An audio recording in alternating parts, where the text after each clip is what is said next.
Oh, what's up, YouTube world? It's your boy Lucha, aka Matthew J. Brownlee. CM Punk, CM Punk, CM Punk. And I'm back with another, my first Rampage review. It started last week. Like, comment, subscribe, share, all that good stuff. My arm really hurts. I got the second vaccine shot, and my arm really hurts really badly. I've been sleeping all day. I've been having a headache. I've been taking a lot of Tylenol, so hopefully we can get through this. I'll be doing SmackDown a little later. Something just popped up on my thing. I'm going to close that out. Thank you very much. So yeah, I'm going to do the SmackDown later. SmackDown has SummerSlam, all that good stuff. Anyway, CM Punk, CM Punk, CM Punk, CM Punk, CM. He returned to wrestling. CM. Anyways, yeah. So yeah, Rampage. Last week it started. They had Christian Cage versus my boy Kenny Omega for the Impact title. Christian won. Big pop, great stuff. I think they had Britt Baker versus Red Velvet last week, which was another good match. And there was another match, I forgot what it was. I think it was Miro versus somebody, La Soul or something like that. I think Sammy Guevara gave him a contract and then he got smoked by Miro. That was hilarious. But this week they were in, of course, the United Center, Windy City, Chicago, Illinois, home of CM Punk, CM Punk, CM Punk, CM Punk. Yeah, did I mention that CM Punk just came back just like a whole hour and a half ago? He was CM Punk. Anyways, yeah, man, it's been seven plus years since CM Punk has been in a wrestling ring, because he was, of course, at like backstage, like Fox backstage, but he was in a wrestling ring. It was like just Fox stuff. And it was rumored for a while that he was going to be there. And I also like that there was like rumors that WWE said that they had asked the Fox if they would let the show go a little longer, so they can not have CM Punk be there or like whatever. So they watched them, and they didn't. But then WWE still ended up leaving, been done like 2-3 minutes earlier. So you had time to watch CM Punk. So that was hilarious that they said that. But man, this was just dope, man. This was a dope moment. He came out there, of course. Obviously, everybody was going crazy. He sat there. He started crying. There was a guy who's already a meme who was crying. He was like this, like that. CM Punk went crazy. He was jumping over the barricades and hugging people, and he pretty much just talked about that he had to leave. He said he wasn't having fun. He just said it wasn't because of none of the peoples. He just at a place that he didn't, he didn't commit to anymore, which was obviously WWE. He talked about that, even though I stopped being in the wrestling ring 7 years ago, it was really when I left ROH in 2005 is when I stopped wrestling. So for 2005 till now, he's back. He's wrestling. He's back in the wrestling ring. He talked about Darby Allin, because he said that he was going to be at All Out September 5th, I think it is, which is also in Chicago, I believe. So he said that he was going to face Darby. He said he's good. He's really great. He's dangerous. He said, but it's been no more dangerous than when you're in the ring with CM Punk. So he said he'll see Darby and Sting both at All Out. Darby had dope face mask, like a tree face mask. That was fire. But yeah, no, it was just a wholesome 30 minutes of CM Punk. It was great.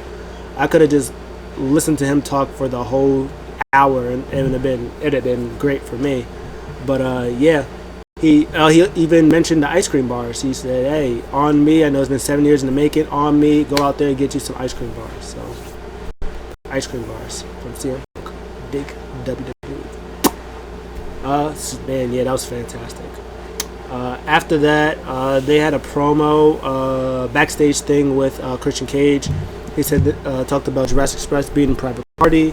He talked about Kenny Omega a little bit, how he's a stooge and a bum. He said people got your number. He was like, he's the one that got his number.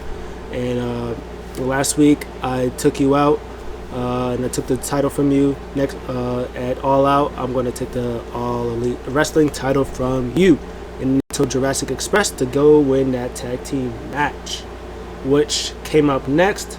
Great match. Jurassic Express and Private Party, just leaps and bounds. Like you could tell where they were like 2 years ago or some years ago when they first started. Where they're at now is like night and day.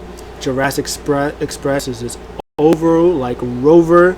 There was a lot of great stuff in this. The Bucks were out. They came to take a seat to watch their opponents. There was a lot of cool spots. There was one where Luchasaurus was in the ring and he had Jungle Boy on his shoulders, and he went to protect them from Isaiah Cassidy. Isaiah Cassidy jumped and hit like a Hurricanrana, like a Hurricanrana. No, not a Hurricane. It was like a kind of a Canadian destroyer. It was like a Hurricanrana, but he landed on his neck, so it was kind of like a Canadian destroyer on Jungle Boy from Luchasaurus. That was dope for a 2. And then there was another spot where he tried to use the ropes, like his foot on the ropes. Like he grabbed the foot on the ropes and he had the tights. And Jungle Boy kicked out. There was a spot where assisted shooting star press.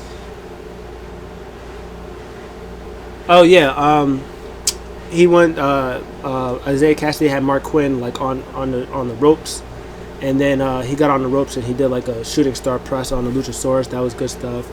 There was a spot where Jungle Boy had Isaiah Cassidy like on the ropes, like he was doing like top ropes ups, and I think like Mark Quinn tried to like grab his legs, but he jumped over his legs, still landed, bounced perfectly on the ropes, kicked Mark Quinn, and then did like a spinning Karana with his hands on Isaiah Cassidy. That was great stuff. In the end, though, the Private Party went to go for like gin and juice, but Boy reversed it to like a DDT. Mark Quinn was celebrating. He was like, "Yeah, we did it!" And he turned around, he didn't do it, and he threw him in the air. Jungle Boy threw Mark Quinn in the air, kicked him dead in the face from Luchasaurus. He went out the ring, and then they hit the Jurassic Express on Isaiah Cassidy for the 1, the 2, and the 3. Jungle Boy and Luchasaurus win. They advance next week. They're going to face either Lucha Brothers or the Varsity Blondes. Lucha Brothers. And then the winners will face the Bucks at All Out inside a steel cage, which will be the winners, Jurassic Express, and they're going to win the tag team titles at All Out. Next up, Kenny Omega was had his own backstage thing with Don Callis. He said that he ruined his coronation of, he said today was supposed to be all about me. It was supposed to be here for me, and you ruined it. And at All Out, I'm going to beat you up and I'm going to take you out. So pretend, he said he's going to take you out so bad that he's going to pretend that he should have never retired or came back 7 years ago, something like that. Next up, Jade Carwell versus Kiera Hogan. I really, really love Kiera Hogan, but she lost very quickly. They said on commentary, too, that Kiera Hogan... No, they didn't. They said... I think they said Jade is 9-0 in wrestling matches. I think she said her last 2 or 3, like her wins have been under 2 minutes. And this one was also, I believe, under 2 minutes, or maybe it was 3 minutes. Kiera got maybe a couple of shots in. She had some cool spots on the corner, but she just picked her up, slammed her. She hit her finish, and that was it, really. Really bad for Kiera Hogan because now she's 0-3. She's really great, so hopefully she starts racking up more wins because she's the best. But good for Jade Carwell because she's fantastic. I just thought it was funny how they like kind of hyped it up a little bit. Like, oh, this match is gonna be so good, and it was over in like 3 minutes, if that. Crazy. Last up, the main event. Mark Henry had backstage things with Mox and Garcia. When he was with 2.0, I talked about the attack last week. Garcia pretty much said, of course he attacked him. Why not? He's beaten a couple of people since he's been here, but he wants to make a name for himself. You got to beat the best, and Jon Moxley right now is the best in AEW. And then he said, I think 2.0 was like, man, for somebody who's so rough and tough, man, he took you out pretty quickly. He's like, you're gonna do the same thing tonight.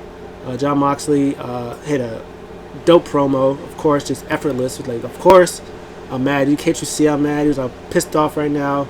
He was like, I got these idiots in my ear talking to me. I had these stooges over here saying stupid stuff. He was like, I just want to go out there and just punch people in the face and all of the good stuff. He said he's going to take them out. He was like, no more talking. I'm doing it right now.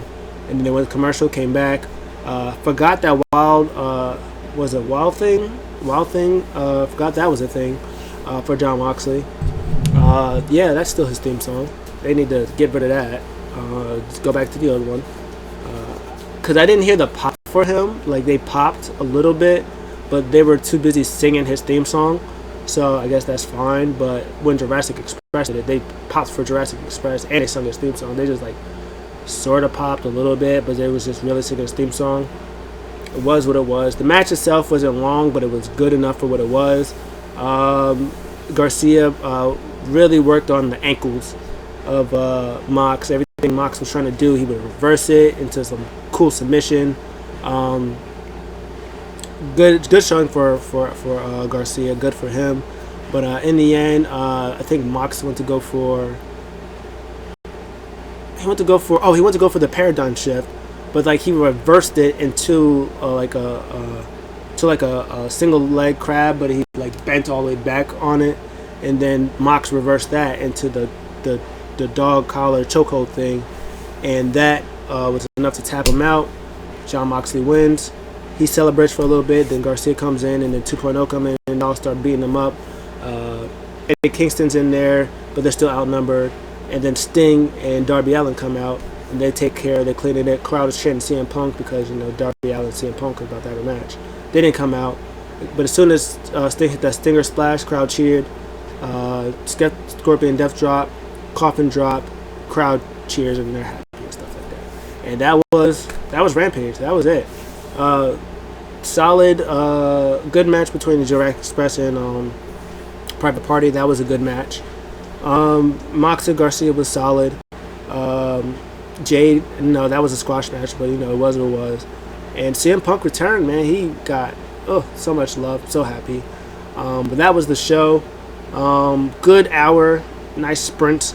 They did say that CM Punk is going to be on Dynamite on Wednesday, because he did mention that he said he had good news and bad news. The bad news was that he couldn't say everything that he wanted to say, because he only has an hour, and he's only been speaking for about 35 of those hours, 35 minutes of the hour that they have. But he said the good news is, I got time, next week, next Wednesday, to say I got more time on Friday and all the other days that they do AEW to air out my grievances. So I guess he's going to do that on Wednesday, and I'll be reacting to it because I like wrestling again. No. I haven't been watching AEW in a while, but knowing that CM Punk was going to be there, I had to watch this. And I'll be watching and doing a reaction or another video to AEW, just really because of CM Punk. So it is what it is. That's it. I'm going to do SmackDown next, and then I'm probably going to go to sleep because I'm really, really tired again, and my arm still really, really hurts. So that was it. Make sure you like, comment, subscribe, share, all that good stuff. I'll see you guys in the next one. I'm out.